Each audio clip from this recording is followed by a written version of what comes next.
We need to talk about something you've been ignoring every night, something that holds the key to understanding your deepest self.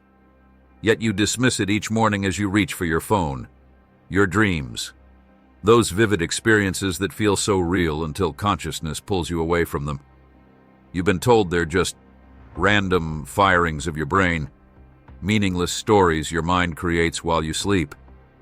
But what if that's the biggest lie you've been told about yourself?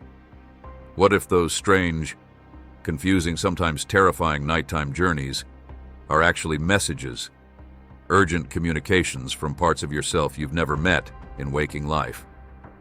Carl Jung, one of history's greatest psychologists, spent his entire career proving that your dreams aren't random at all. They're a direct line to your unconscious mind, speaking a language your conscious self has forgotten how to understand. And the most painful truth? Every dream you've forgotten, dismissed, or laughed off was a missed opportunity to heal, grow, and become more whole. This might hurt to hear, but you need it. You've been ignoring the most powerful tool for self-discovery you possess, and it's time to reclaim it. You think you know yourself, but you only know your conscious mind. That small island of awareness floating on an ocean of unconscious material. Jung discovered that beneath our everyday thinking lies a vast realm called the collective unconscious, a psychological inheritance we all share. But most of us live our entire lives ignoring half of our psychological reality. We make decisions, choose partners, pursue careers, all while completely disconnected from the deeper currents that actually drive our behavior. Your dreams are messages from this deeper self, but you've never been taught how to read them. Instead, you've learned to prioritize what Jung called the persona, that mask you wear in public, carefully constructed to be acceptable to others. Meanwhile, your true self speaks to you every night, and every morning you turn away from it. That heaviness you feel sometimes, that sense that something's missing, that's the weight of all those unheard messages piling up, year after year. Think about it. What was your dream last night? Can you remember? If not, that forgetting isn't natural or inevitable. It's a form of resistance. Your conscious mind protects itself from uncomfortable truths. It doesn't want to face what your dreams are showing you. Jung wrote that dreams are impartial, spontaneous products of the unconscious psyche. Outside the control of the will, they are pure nature. They show us the unvarnished natural truth. But that truth can be difficult to face. That recurring dream where you're unprepared for an exam, those dreams where you're back with an ex-partner, that nightmare where you're being chased, these aren't meaningless. They're letters from yourself, addressed to yourself, but you keep marking them, return to sender, without ever opening them. Jung understood that until you make the unconscious conscious, it will direct your life, and you will call it fate. That feeling that life is happening to you rather than being created by you, that's what happens when you ignore your dreams. You become a stranger to yourself, living in a house where you've never explored half the rooms. But here's where it gets interesting. Jung discovered that dreams don't just reveal personal materials. They tap into what he called archetypes, universal patterns and images that appear in the myths, stories, and yes, dreams of people across all cultures and times. When you dream of falling, flying, being chased, of wise old figures or dangerous animals, you're experiencing the same symbolic language that humans have shared for thousands of years. This is why dream interpretation isn't just some New Age hobby. It's an ancient practice of self-understanding that modern psychology has validated. Jung found that by working with his patients' dreams, he could help them access parts of themselves they had shut away, parts that were causing psychological symptoms precisely because they were being ignored. Think about your own recurring dreams. What if they're not torturing you, but trying to help you? What if that anxiety dream isn't just anxiety, but a message about something in your life that needs attention?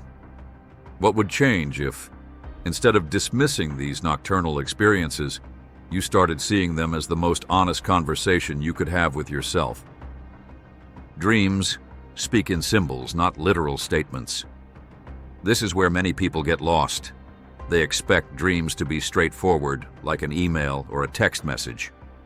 But the language of dreams evolved long before written language existed. It communicates through images, feelings, and associations that often seem bizarre or nonsensical to our rational minds. Jung differed dramatically from Freud in how he approached these symbols. Where Freud saw dream symbols as primarily disguises for sexual impulses, Jung recognized them as rich, multidimensional expressions of psychic energy. A house in your dream isn't just a house.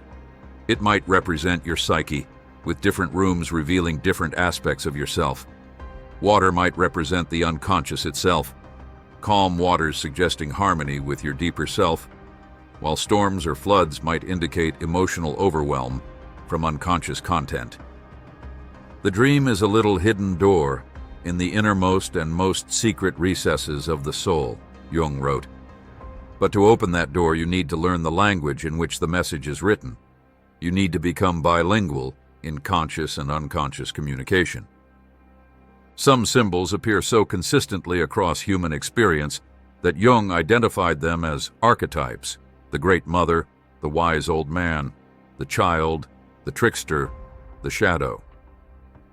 When these figures appear in your dreams, they're not just random characters. They represent fundamental psychological patterns that are trying to become conscious. But dreams also speak in personal symbols unique to your own experience. That's why no dream dictionary can fully interpret your dreams for you. The red car in your dream might carry associations completely different from what a red car would mean in someone else's dream. This is why authentic dream interpretation requires both knowledge of universal symbolism and deep honesty about your personal associations. What symbols appear repeatedly in your dreams? What settings, characters, or objects show up again and again? These aren't accidents. They're emphasis marks from your unconscious, highlighting what's most important for you to understand right now. Dreams communicate through emotion as well. The feeling of a dream often contains its most important message. That dream where you felt an overwhelming peace. That dream that left you terrified upon waking. The emotions are signposts, telling you something about your relationship to the dream's content. But here's the difficult truth. Many of us have become so disconnected from our inner symbolic language that we can barely remember our dreams at all. We wake up with perhaps a fragment, a feeling, and then it slips away as we reach for our phones or jump into our morning routines. This isn't inevitable. It's a learned disconnection. Children remember their dreams vividly. Indigenous cultures often maintain strong connections to dream life throughout adulthood. You can reclaim this connection, but it requires intention and practice. What would happen if you kept a dream journal by your bed? If you lay still upon waking and traced your way back through the dream before moving? If you treated these nighttime experiences as at least as important as your daily social media feed? Because the truth is, your social media is showing you what others want you to see, while your dreams are showing you what you most need to see. Jung observed that your vision will become clear only when you can look into your own heart. Who looks outside dreams. Who looks inside awakes. Dreams are not an escape from reality. They're a pathway deeper into it, past the surface appearances and into the underlying truths of your existence. But let's go deeper. Let's talk about what Jung called the shadow, those aspects of yourself that you've rejected, repressed, or never developed. These aren't necessarily negative qualities. Anything about yourself that doesn't fit your self-image or that society has taught you to reject can become shadow material. And where does this shadow material most commonly appear? In your dreams. That figure chasing you in nightmares? Often it's your own shadow, containing energies you need to integrate rather than flee from. Those people you dream about who disgust or frighten you, they frequently represent disowned parts of yourself. Jung observed that the shadow is a moral problem that challenges the whole ego personality. This is uncomfortable territory, We all want to think of ourselves as good, reasonable, virtuous people. But Jung discovered that psychological wholeness, what he called individuation, requires us to acknowledge and integrate the full spectrum of human qualities within ourselves, not just the socially acceptable ones. Dreams where you behave in ways you never would in waking life, where you're violent, selfish, lustful, or cruel. These aren't showing you who you really are in some simplistic sense. They're showing you energies that exist within your psyche that need acknowledgement and integration. When these energies remain unconscious, they don't disappear. They emerge in psychological symptoms, in projections onto others, or in behavior patterns you later regret. What parts of yourself have you been rejecting? What qualities do you find most disturbing in others? Jung would suggest that what bothers us most in others often reflects our own disowned shadow material. Your dreams offer direct access to this shadow, but only if you're willing to look without flinching. Think of your shadow as the basement of your psyche. You can ignore what's down there, pretend it doesn't exist, but that doesn't make it go away. And the longer you avoid looking, the more cluttered and potentially dangerous it becomes. Dreams are like flashlights, helping you navigate this basement safely so you can sort through what's been hidden there. Jung wrote that there is no light without shadow, and no psychic wholeness without imperfection. The parts of yourself you've rejected aren't mistakes to be eliminated. They're missing pieces essential to your wholeness. Dreaming of violence doesn't mean you're a violent person. It might mean you've rejected your capacity for healthy assertion or boundary setting. Dreaming of inappropriate attraction doesn't mean you're unfaithful. It might mean you've disconnected from your own passionate nature. This shadow work is perhaps the most challenging aspect of dream interpretation, but potentially the most rewarding. When you reclaim these disowned parts of yourself, energy that was being used to repress them becomes available for creative purposes. You become more authentic, more whole, and paradoxically, more capable of genuine goodness, not the performance of virtue, but its genuine embodiment. But shadow work alone isn't the whole story. Jung also identified the anima and animus, the contrasexual elements in each person's psyche. For those who identify as men, the anima represents feminine qualities within. For those who identify as women, the animus represents masculine aspects. These aren't stereotypes, but deep psychological patterns that, when integrated, lead to greater wholeness. Dreams frequently feature figures that represent your anima or animus. For men, dream women often personify their anima, their capacity for relatedness, emotional sensitivity, and intuition.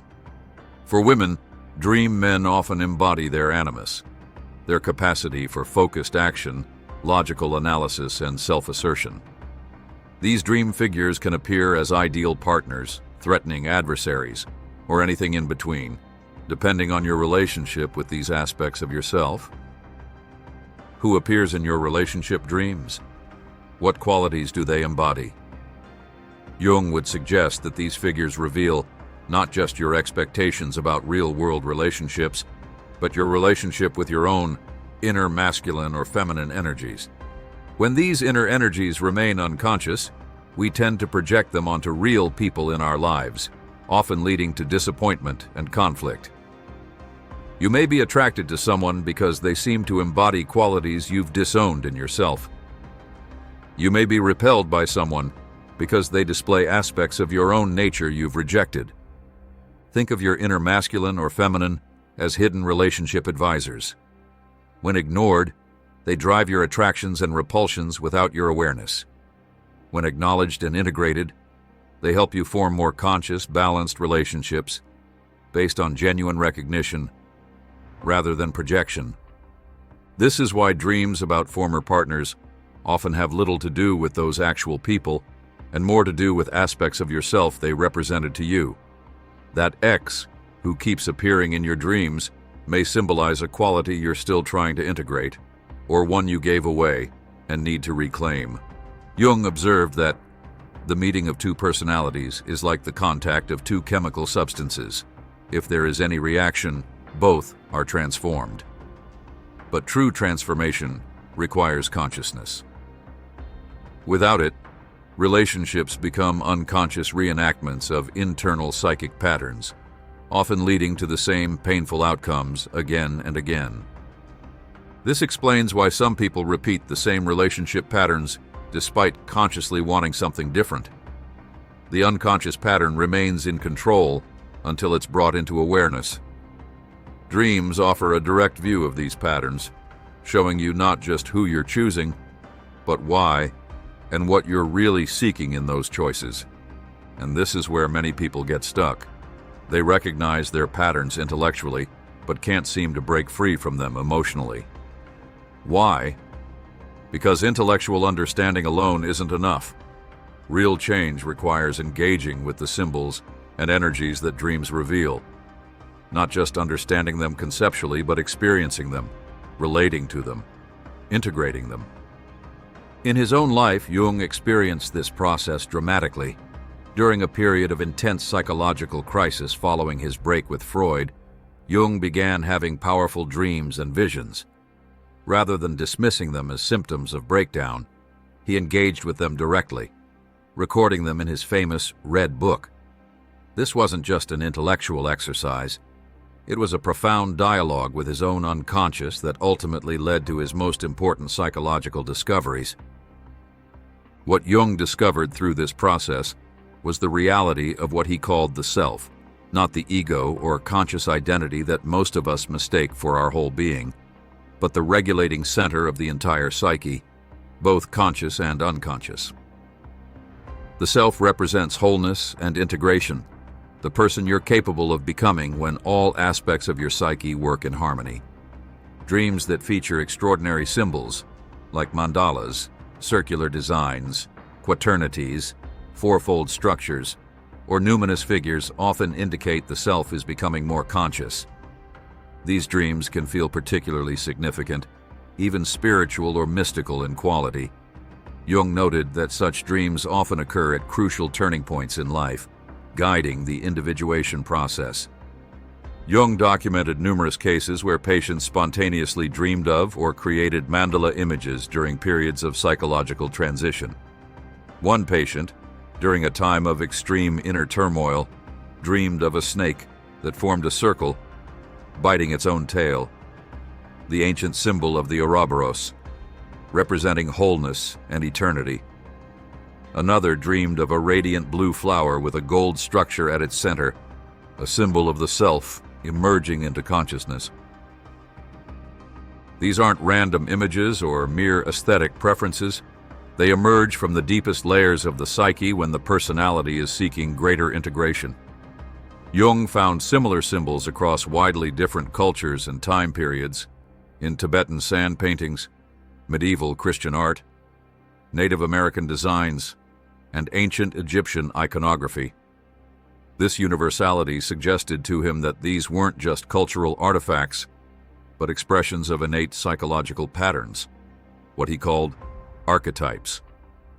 Individuation, the process of becoming more fully yourself, is what Jung considered life's central psychological task, not becoming perfect, but becoming whole. He wrote, "The privilege of a lifetime is to become who you truly are." Dreams are perhaps the most important guide in this process, offering correctives when you stray too far from your authentic path. What dreams have felt most significant in your life? Those dreams that stayed with you for days, weeks, even years. Dreams that perhaps changed how you see yourself or the world.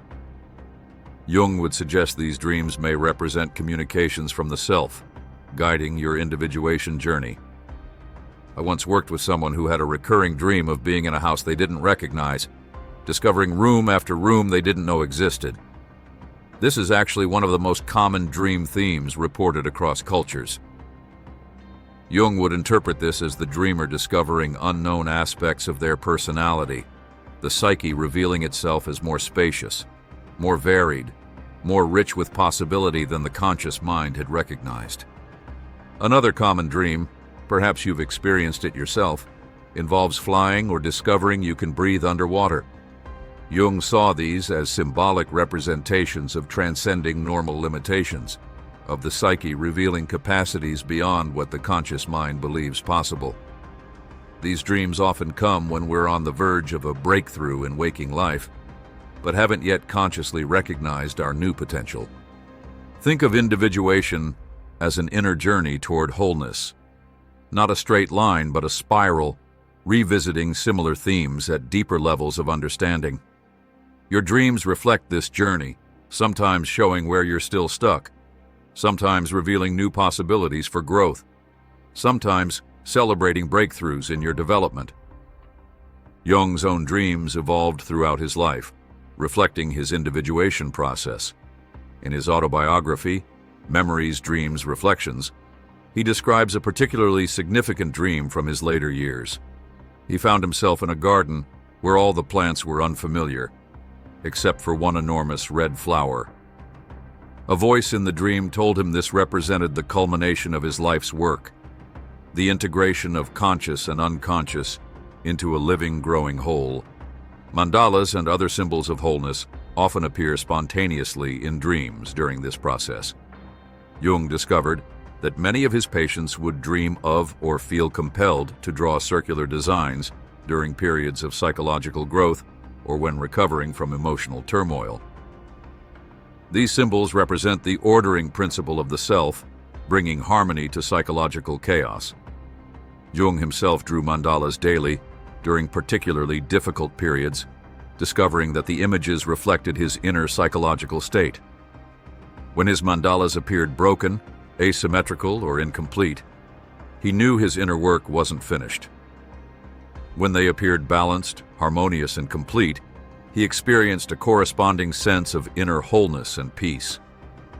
This is why dismissing dreams as mere brain noise is so tragic.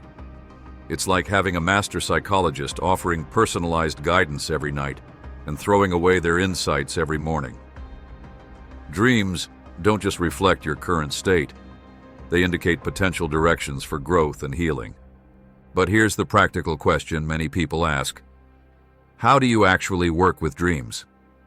How do you translate their symbolic messages into practical insights for daily life? Jung developed several approaches, including amplification, expanding a dream symbol by exploring its cultural and archetypal associations, and active imagination, dialoguing with dream figures while awake.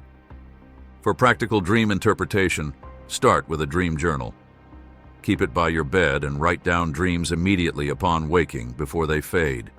Record everything you remember without censoring or rationalizing. Include how the dream made you feel.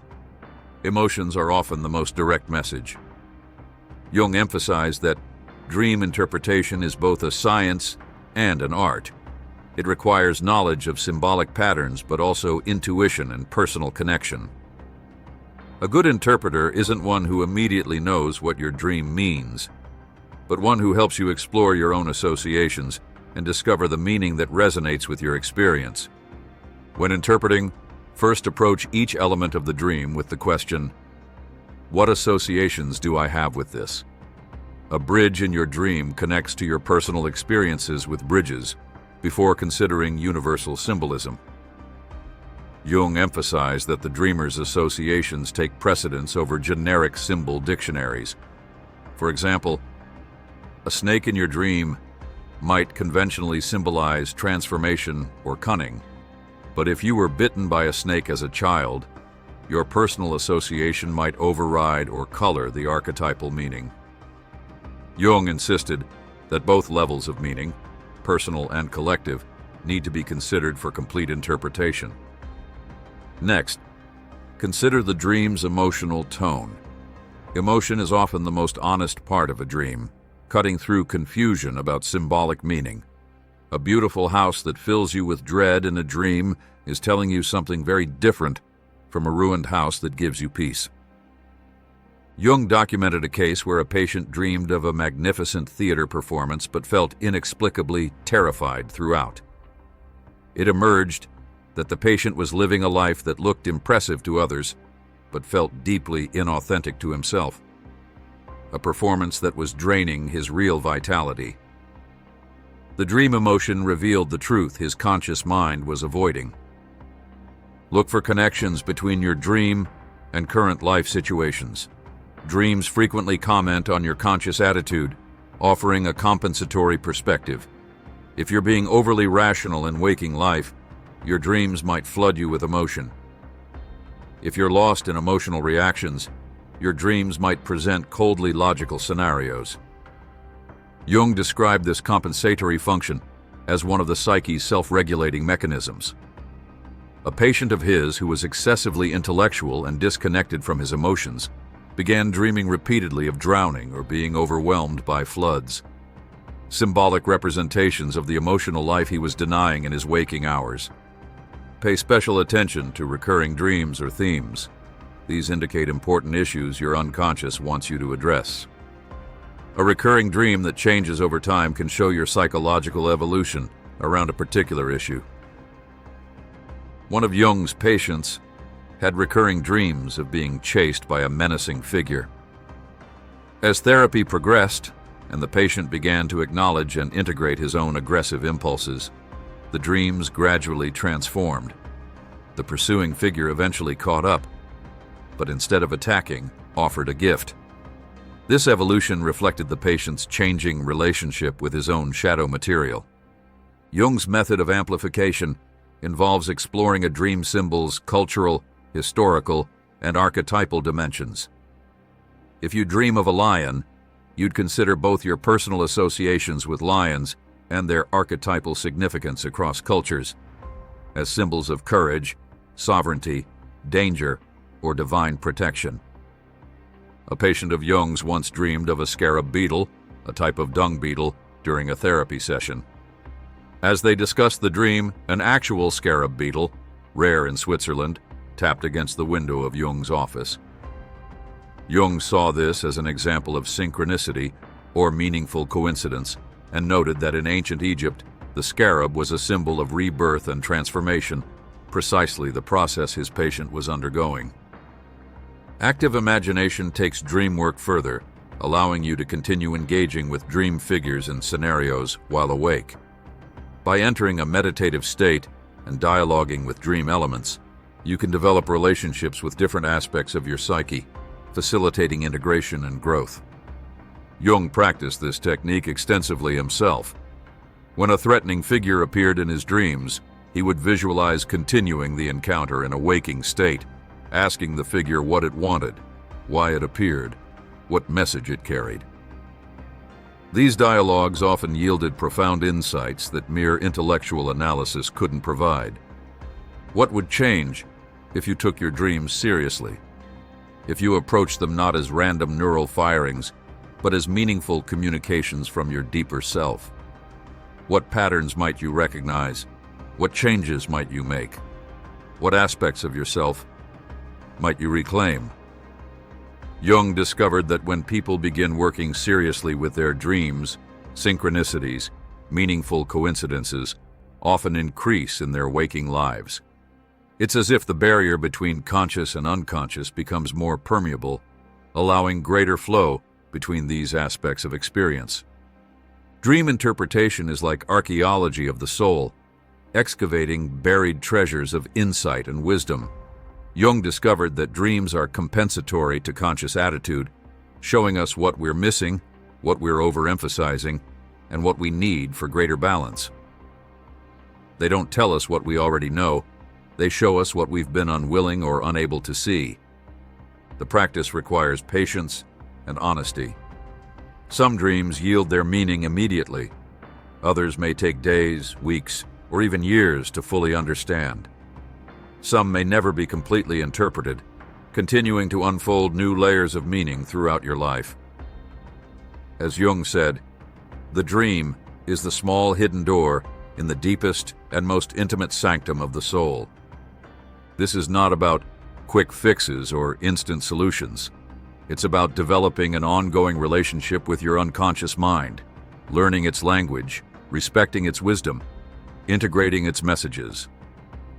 Jung compared this process to alchemy. the medieval predecessor to chemistry that sought to transform base metals into gold. The alchemists, he believed, were actually describing in symbolic terms the psychological transformation he called individuation. Let's bring together everything we've explored. Your dreams aren't just nightly entertainment or meaningless brain static. They're a sophisticated guidance system, helping you navigate the complex journey toward psychological wholeness. They show you your shadow, reveal your projections, connect you with archetypal wisdom, and guide your individuation process. The path from dismissing dreams to seeing them as guidance isn't easy. It requires confronting aspects of yourself you may have spent a lifetime avoiding. It means acknowledging that you contain multitudes, that you're not just your conscious identity, but a complex interplay of conscious and unconscious forces. This realization can be disorienting at first, even frightening, but it's ultimately liberating. Jung himself went through this disorientation. After his break with Freud, he experienced what would now likely be called a midlife crisis, a period of intense psychological disturbance where he feared he might be losing his sanity. Yet he recognized that the dreams and visions emerging during this time weren't signs of disintegration, but invitations to a new level of integration. His willingness to engage with this material not only led to his recovery, but to his most profound theoretical insights. Your dreams aren't trying to confuse you. They're trying to complete you. They're not punishing you with nightmares, but showing you what needs attention. They're not randomly generating pleasant scenarios, but revealing possibilities for fulfillment.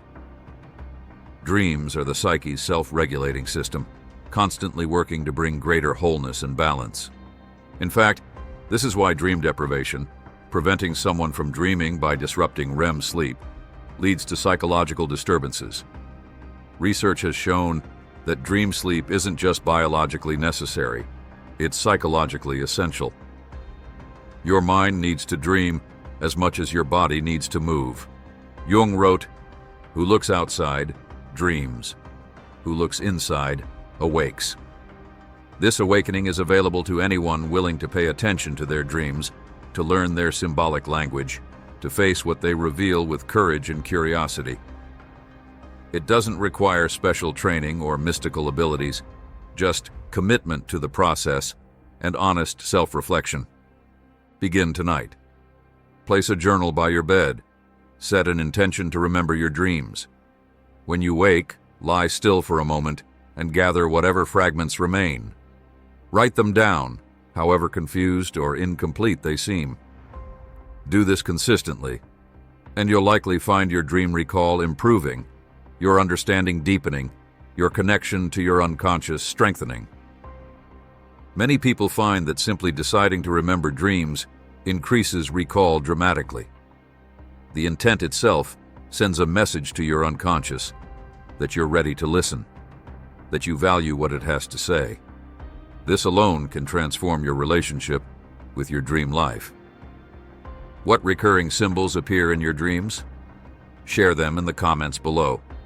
Not for me to interpret, only you can truly understand your own dream symbols, but to acknowledge them, to bring them into consciousness, to begin the conversation with parts of yourself that have been waiting to be heard. Jung believed that many psychological disorders result from the conscious mind's refusal to receive and integrate messages from the unconscious.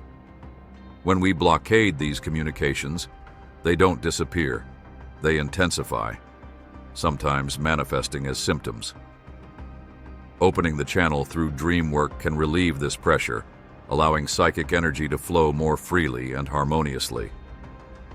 Subscribe if you're ready to go deeper into Jungian psychology, to explore not just dream interpretation, but all aspects of the journey toward wholeness. This channel isn't about quick fixes or surface-level advice. It's about the challenging, rewarding work of becoming who you truly are. And remember, this work is deeply personal. While there are universal patterns and archetypal symbols, your unique psyche speaks its own dialect. No one can interpret your dreams definitively but you. Others can offer perspectives, highlight patterns, suggest possibilities, but the final authority is your own resonance with the interpretation. As Jung said, learn your theories as well as you can, but put them aside when you touch the miracle of the living soul. I leave you with this thought. From this moment forward, your relationship with your dreams will change. Now that you understand their purpose, their language, their profound importance to your psychological health, you'll never dismiss them so easily again. You've opened the door to an inner world as vast and complex as the outer one, a world that has been within you all along, waiting to be explored. The conversation has begun, and it will continue tonight, when you close your eyes and journey once more into the forgotten language of your deeper self.